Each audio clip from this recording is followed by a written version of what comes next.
Bullying. To seek to harm, intimidate, or coerce.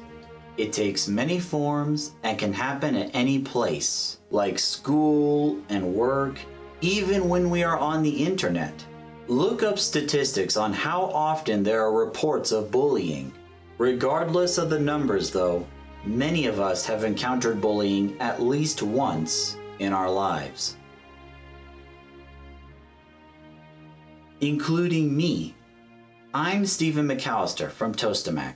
I remember being bullied from elementary to high school, even as a young adult during my first full-time job.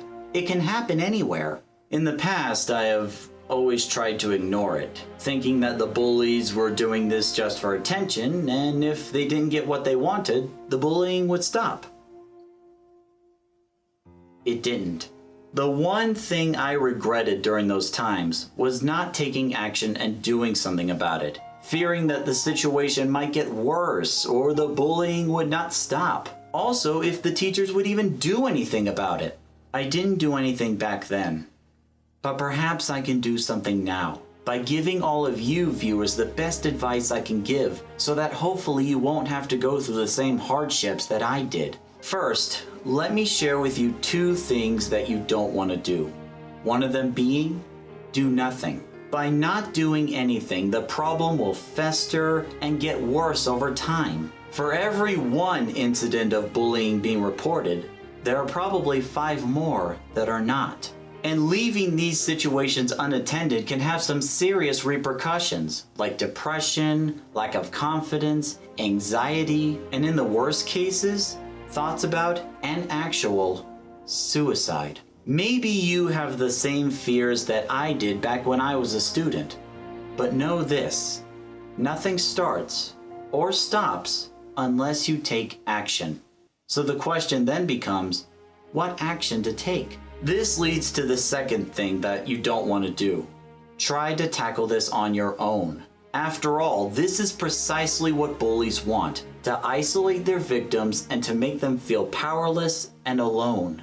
With friends, families, teachers, and faculties at schools, there is no reason why you should be the only one handling this issue. So ask for help. That's what they are there for. No matter how bad a situation gets, you are not alone. With all this in mind, what should we do? To start, try to talk to the bully. Ask him or her to stop and tell them that you don't appreciate it. You may think that this would be pointless, that there would be nothing to gain from it. However, even though bullying is wrong, we often tend to demonize the bullies and forget the fact that they too have a name and face. They are people like us. We live, we eat, and we each have our own set of hardships to deal with. Perhaps the bully is desperate for some sort of validation. They too might be alone and not know how to make friends. Or maybe there's something else going on outside of school that is causing this to happen. Whatever the reason may be, you'll never know until you try. Should the bullying continue or get worse, that's when you ask for help. Tell your parents about what's going on at the school. And if you worry that they might not understand or not get what's going on, believe me, they will. We were all children once, and we've all had to deal with bullying at one point or another. Your mom and dad have the experience, and there is no safer place than home. So don't be afraid.